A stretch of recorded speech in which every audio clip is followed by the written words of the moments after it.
श्री सन्यासी देवाय नमः। गुरु चरण कमलेभ्यो नमः।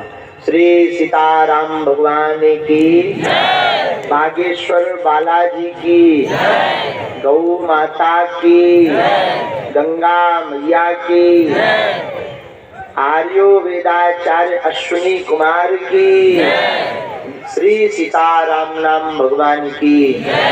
आज विराजमान बागेश्वर धाम के संपूर्ण परिवारजनों की, आप सभी के माता पिता की, आप सभी के गुरुजनों की, मताई बाप की, सत्य सनातन धर्म की, इस कार्य में सहयोग करने वालों की, पूरी डॉक्टर की टीम मंडली की, अवरोध करने वालन की भी नमः। पार्वती पते हर हर महादेव।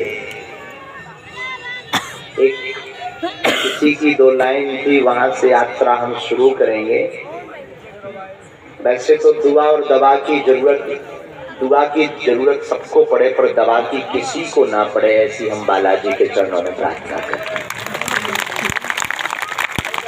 लेकिन अब आपको बताते हुए बड़ी प्रसन्नता है कि बागेश्वर धाम पर पूज्य गुरुदेव सन्यासी बाबा और कलयुग के राजा श्री अनंत बलवंत हनुमंत लाल जी की दुआ लीजिए और जरूरत पड़ने पर दवा भी लीजिए। इसका ठीक उल्टा कीजिए। पहले आइए, बीमारी भगवान करे ना बने और धोखे से काऊ दुश्मन की नजर लग जाए और बीमारी बन जाए तो पहले दवा लेना। जब दवा में चूरन चटनी में ठीक ना हो तो 4 चिड़ियां चढ़ के मंदिर पहुंच जाना, तो बालाजी की दुआ ले लें। लेकिन ये दोनों भी कई बार फेल हो जाते हैं। आप कहेंगे कैसी उल्टी बात करते हैं? हाँ, जिसे मैं की हवा लगी, जिसे मैं की हवा लगी, उसे न दुआ लगी न दवा लगी। ये दोनों भी कई बार शून्य हो जाते हैं। तो आप लोग और हम बड़े भाग्यशाली हैं। हनुमान जी ने एक और बड़ी कृपा समाज सेवा के लिए धाम पर की।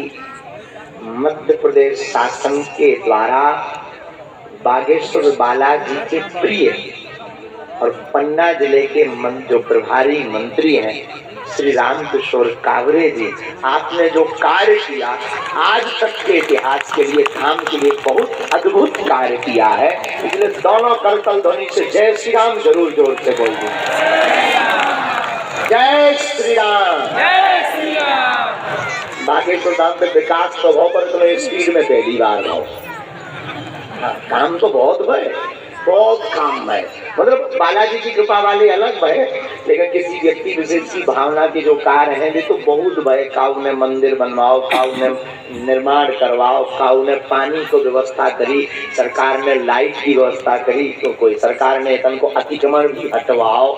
जो व्यवस्था तो खूब है, लेकिन पहली बार इतनी स्पीड से जो काम हुआ है वो आपके कारण और बालाजी की कृपा के कारण आयुर्वेदिक औषधालय बना, अद्भुत सराहनीय है, जिसमें आपका पूर्ण सहयोग और पूरे सागर संभाग के जो प्रभारी हैं मिश्रा जी, आपके ऊपर बालाजी की बड़ी कृपा। और हमारे पन्ना जिले के हमारा ही परिवार, कलेक्टर महोदय और वहाँ के पुलिस अधीक्षक महोदय, आपके लगनता से और धाम के प्रति, बालाजी के प्रति भाव से आज बागेश्वर धाम से निरंतर समाज सेवा चलती है। कभी भंडारे के रूप में, तो कभी कन्या विवाह के रूप में, तो कहीं सनातन जागृति के रूप में, तो कहीं पर बागेश्वर धाम में मानवता के रूप में समाज सेवा चलती। अब 5वां चरण बागेश्वर धाम पर जुड़ गया, जो औषधि के रूप में प्राचीन पद्धति को जीवंत करने के लिए आयुर्वेद औषधालय के रूप में सेवा हो गई, जो अनवरत जीवन पर्यंत चलनी है। और निश्चित रूप से श्री बागेश्वर हनुमान जी की ही एक कृपा है। देखो, इस बात को हम कभी मिटाते नहीं। बहुत से लोग कहते महाराज जी आपके पास तो मंत्र है, मंत्र फूंको, दवाई की क्या जरूरत है। वो जो कुतर्की व्यक्ति होते हैं वो ऐसा बोलते हैं, गुरु जी तुम तो मंत्र जाना, सिर दर्द कर रहा हो, कहा डिस्प्लिन खबर है, मंत्र फूंको मूर्ति। बात ठीक है, कुतर्क करने वालों के लिए ये बात बहुत सच है, लेकिन दवा का प्रयोग तो स्वयं भगवान ने अपने हाथ से किया। जब लक्ष्मण जी को लक्ष्मण शक्ति लगी तो जो हनुमान जी इतने पे रोग मिटा रहे, संकट कटा रहे, जो पीड़ा हर रहे, वही हनुमान जी जानते थे कि कलयुग के आदमी बहुत बुद्धू हुई है। उन्हें पता तो कलयुग को आदमी बहुत विचित्र, अगर हम ये लीला नहीं करेंगे, ये नाटक नहीं करेंगे दवा का, तो कलयुग के आदमी तो जय हनुमान हनुमान सागर भर में, हे महाराज भटा खाओ पेट भरा रहो मिटा दे, यही में बिते रहेंगे, तो दवा लेंगे ही नहीं। तो भगवान को ये पूर्व में ही ज्ञात था, इसलिए राम जी ने लक्ष्मण जी से कहा कि कुछ कौतुक करो। लक्ष्मण जी को लक्ष्मण शक्ति लगी, हनुमान जी संजीवनी बूटी लेने गए, लंका से सुसैन वैद आया, और इस लीला को करके राम जी कहना चाह रहे कि अगर तुम्हारे जीवन में बीमारी आ जाए तो मंत्र तो काम करते हैं, लेकिन पहले दवा का औषधि का प्रयोग करना, जो हमारे भारतीय प्राचीन पद्धति है, जब उससे ठीक ना हो तब मंत्र का प्रयोग करवाना। इस लीला का तात्पर्य भगवान का यह है। तब तो लक्ष्मण शक्ति के लिए, हनुमान जी के लिए आपने पढ़ा होगा ना, हनुमान जी संजीवनी बूटी लेने गए, लाए सजीवन लखन जियाए, श्री रघुवीर हरषि उर लाए। लक्ष्मण जी के प्राण बचाए श्री हनुमान जी ने संजीवनी। और हनुमान जी जैसा ज्ञानी कोई हो ही नहीं सकता।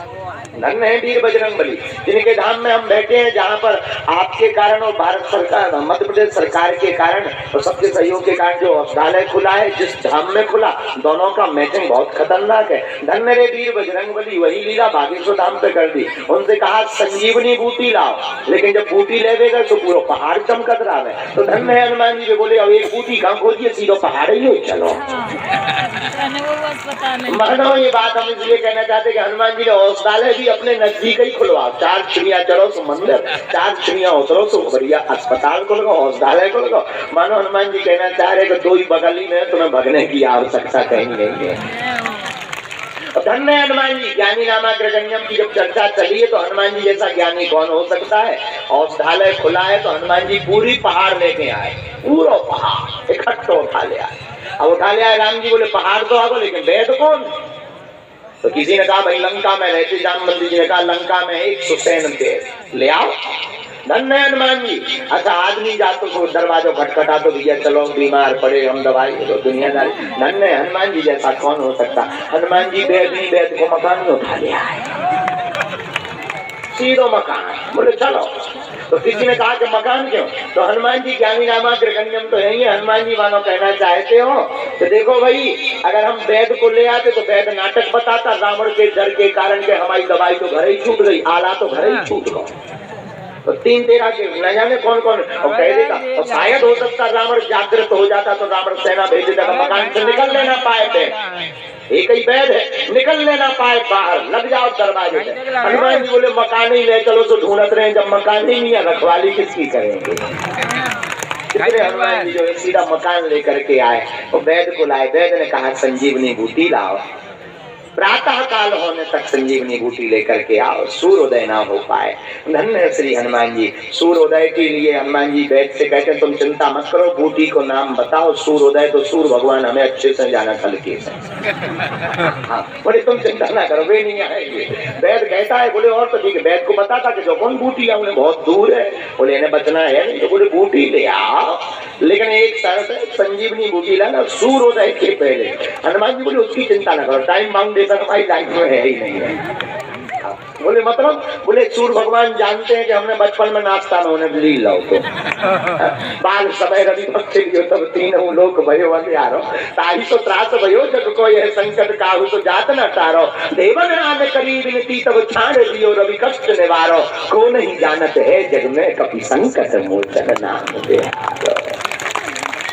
तो हनुमान जी कह रहे बैठ के कि तुम चिंता मत करो, सूर्य भगवान नहीं आएंगे हमारी बिना परमिशन के, लेकिन अगर आएंगे तो पहली बार में नाश्ता सीधो हम डिनर ले लेंगे। तो श्री हनुमान जी महाराज राम का नाम लेकर के राम काज करवे को आकर हनुमान जी महाराज संजीवनी बूटी को लाते हैं। और बूटी लाते हैं तो देखो जिंदगी में यही होता है, जिंदगी में व्यक्ति अस्पताल जाना चाहता है पर कुछ कान फूकने वाले, किसी को सांस काट ले, ये बहुत बुद्धि की बात है। और ऐसा अगर हम कहेंगे तो कई लोगों को बुरा लगेगा, पर क्षमा करना। सांप काटता है व्यक्ति को तो व्यक्ति कान भरता है काल लेनी जैसे, अरे डॉक्टर के पास कहाँ जा रहे, पहले झड़वा लो, पहले फूंक करवा लो।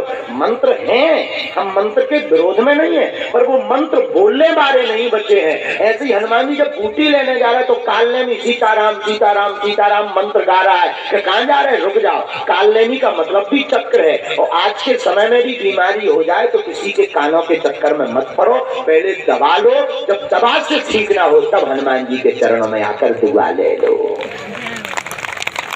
वही हनुमान जी के जिंदगी में हुआ। हनुमान जी का काल नहीं बोलो सीताराम सीताराम, राम कथा सुनो, राम कथा सुनो। हनुमान जी ने देखा कि एक बढ़िया वन, बढ़िया मंदिर, कोई साधु कथा कर रहा, सुन लेना चाहिए। हनुमान जी राम कथा में फंस गए, क्योंकि रावण का भेजा हुआ काल नहीं था। रावण ने कहा था कैसे भी रास्ता रोको, काल नहीं तो कह रहा था कि किसकी रास्ता, बोले हनुमान की, बंदर है हनुमान उसकी। काल नहीं जब आने लगा तो बोला वैसे नाम सुना सुना लगता है, कभी सुना है कि नाम? रावण बोले सुना होगा, लंका में जो पहली बार आए थे। बोले अच्छा, बोले हाँ। काल नहीं बोले जब तुम नहीं रोक पाए, जिसकी रास्ता रोकने को तुम कह रहे लंका में आओ, आया तो था वो बंदर, तुम क्यों नहीं रोक पाए? दूसरे गाँव गए थे क्या? रावण बोले दूसरे गांव तो नहीं गए थे तो वहीं। बोले जब तुम नहीं रोक पाए तो हमें तो रोक नहीं पाना है। लेकिन रावण भी बुद्धिमान था, बोले तुम राम कथा गाओ। राम कथा काल नहीं गाता है, हनुमान जी रुक जाते हैं। लेकिन ये जिंदगी में हम आपको बताना चाहते हैं, हनुमान जी सदगुरु है। सदगुरु वैद वचन विश्वास। जिंदगी में वैद भी हो तो गुरु जैसा वैद हो, और जिसकी जिंदगी में वैद गुरु के जैसा होता है, सच्चे वो वैद गुरु तीन जो प्रिय बोले हैं भय आस, राज धर्म तन तीन कर होए बेग ही नाश। जो अपने सचिव को डराता धमकाता है, और सचिव मीठी मीठी बातें अगर अपने अधिकारी को बताना लगे तो उस अधिकारी का नाश होता है। वैद अगर रोगी के हिसाब से मीठी मीठी गोली देने लगे, रोग के हिसाब से गोली ना दे तो उस रोगी का विनाश होता है। सच्चो वैद गुरु, गुरु भी शिष्य के अनुसार, शिष्य के प्रभाव के कारण वही की जय में जय मिला उतरा है, कमी ना बताए तो उस शिष्य का नाश होता है। लेकिन सतगुरु सदगुरु वैद वचन विश्वासा। लेकिन जो जिंदगी में हनुमान जी जैसे सदगुरु वैद को पाता है उसकी जिंदगी में का बेड़ा पार हो जाता। और ये क्षण यहाँ पर मिल गया है कि बगल में हनुमान जी, एक तरफ वैद का औषधालय है, सदगुरु वैद हनुमान जी बनेंगे, औषधि संजीवनी बूटी बनेगी। तो जो जो धाम पर औषधि का प्रयोग करेगा उसका बेड़ा पार हो जाएगा। ऐसा अद्भुत क्षण श्री बुंदेलखंड के वक्ष स्थल पर विराजमान स्वयंभू श्री अनंत बलवंत बागेश्वर बालाजी की दिव्य धरा में हो गया है, जो बहुत ही अद्भुत क्षण है। और एक बार पुनः बागेश्वर सीट से, हम तो देखो यहाँ के सेवादार हैं, हनुमान जी के चरणों में और सन्यासी बाबा के चरणों में प्रार्थना करते। जरूर हमारे मंत्री जी का कोई पुराना नाता होगा बालाजी से, निश्चित है। उसका परिणाम यह है कि आप आए तो 2 बार है, पर उपहार में जो कहते हैं ना गुरु दक्षिणा, आपने दक्षिणा इतनी गजब की दी कि ये दक्षिणा कभी खर्च नहीं होनी है। दक्षिणा ऐसी ही देनी चाहिए। हमें कई लोग रुपया देते, हम 2-4 दिन में उड़ा देते, हमारी जेब में रुपया रहते ही। कई लोग हमको सामग्री देते, कपड़ा दे, सुबह भी 2-4 दिन में के तो पहन लो या कुआं कान में पहुंचा, जो मिलो तो कहीं लेते ही गए। लेकिन पहली बार हमें गुरु दक्षिणा में अस्पताल मिलो, औषधालय मिला, और ये ऐसी दक्षिणा मिली है कि जिसने दक्षिणा दी ना तो उसका कभी नाम मिटना है, और जो हमने दक्षिणा दी ना हमें उसे खर्च कर पाना है। दक्षिणा जिंदगी में ऐसी ही देनी चाहिए। एक बार दोनों करतल ध्वनि तेज जोर से बजाकर ऐसी दक्षिणा के लिए साधुवाद। रामचंद्र भगवान की। क्योंकि आपके अंदर धन्यवाद लेने का भाव नहीं है, लेकिन हमारे आपके लिए इतना बड़ा कार्य किया तो भाव होना चाहिए अपनी तरफ से देने का। और पुनः पुनः बागेश्वर पीठ से साधुवाद, धन्यवाद। और जितने जने पे आए हैं, कितने बजे से खुलने दो हॉस्पिटल? सुबह 9 बजे से शाम 4 बजे लो। लेकिन ऐसा नहीं कि तुम पेट प्राण लगे तुम घुस जाओ। अब तो एक ही मंगलवार में सब यहाँ विराम। अब जो भी सुन लो, अब जो भी सुन लो। इसलिए जो है जिसे वास्तविक जरूरत है कोई चाहिए, अब तो तुम सोचो सब फ्री में है, अब कौन का झूला नहीं देखेगी आप। तो गुरु जी ने भी महिमा बता दी कि 100 सदी में संजीवनी बूटी है, तत्कालीन बूटी विराम हो जाए। जिसे वास्तविक जरूरत है तो वही जाना। सब लोग इसका सदुपयोग, ये हमारे गड़ा गांव के लिए और इस क्षेत्र के लिए बहुत बड़ी उपलब्धि मध्य प्रदेश सरकार द्वारा प्राप्त हुई है। इसके लिए सबको धन्यवाद। अब हम ज्यादा नहीं बोलेंगे क्योंकि कल मंगलवार है, अभी हमें दरबार भी लगाना है। तो सब लोगों को पीठ से यहीं से खूब आशीर्वाद है, हनुमान जी की खूब कृपा बनी रहे आप पर, और ईश्वर करे कभी आपको दवा की जरूरत ना पड़े। अभी उठना नहीं है, अभी बैठे रहिएगा, बैठे रहिएगा। और आज आपके सुपुत्र का जन्म दिवस भी है, तो जन्म दिवस के उपलक्ष्य में श्री बागेश्वर हनुमान जी के चरणों में आपने यह सेवा समर्पित की है। तो हमारी बागेश्वर पीठ की तरफ से जो पूज्य दादा गुरु और सन्यासी बाबा की परंपरा है, उस पीठ से खूब आशीर्वाद कि आप ऐसे ही दीनहीनों के लिए कार्य मध्य प्रदेश में करते रहें। आपका बालक दीर्घायु और सतयायु हो। आप लोग जय श्री राम बोलकर इनके बालक को भी आशीर्वाद दीजिए। जय श्री राम, जय श्री राम। तो अब चूंकि छतरपुर वाले श्री कलेक्टर महोदय भी आए थे, पुलिस अधीक्षक महोदय भी आए थे, उनको चूंकि जाना था, एक कोई प्रोटोकॉल था, उसमें जल्दी पहुंचना था, तो वो प्रणाम बालाजी को करके निकल गए। वर्तमान में अभी पन्ना कलेक्टर महोदय और पन्ना के पुलिस अधीक्षक महोदय विराजमान है। आपने भी बहुत अच्छा सराहनीय प्रयास किया। पीठ से पुनः पुनः सबको साधुवाद, आशीर्वाद। हनुमान जी सब पर कृपा करें। सियावल रामचंद्र की जय, हनुमान जी महाराज की जय। लुचाई ज्यादा ना खाइयो, नहीं तो दवाई ज्यादा लगे। हाँ, लुचाई ज्यादा, लुचाई लुचाई मतलब पूरी, बुंदेलखंडी में उसे लुचाई कहते हैं। पूरी जो होती ना उसे बुंदेलखंडी में लोचाई कहते हैं, और इसका बड़ा प्रचलन है गाँव में। तो हमें लोगों ने कहिए लोचाई ज्यादा ना कहियो, नहीं तो दवाई ज्यादा जरूरत है। तो खूब खुश रहो सब जने। जय जय सीताराम।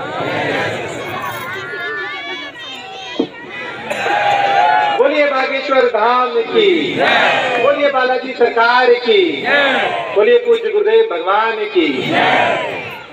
जिन्हें सुनते रहने से ना तो कान थकते हैं और जिन्हें देखते रहने से ना तो आंखें झपकती हैं, ऐसे हमारे पूज्य गुरुदेव का अभी हम सभी आशीर्वचन सुन रहे थे। उन्होंने बड़े ही सारगर्भित और अपनी शैली में इस आयुर्वेदिक औषधालय का महत्व हमें बताया और बताया कि हमें किस तरह इसका लाभ लेना है।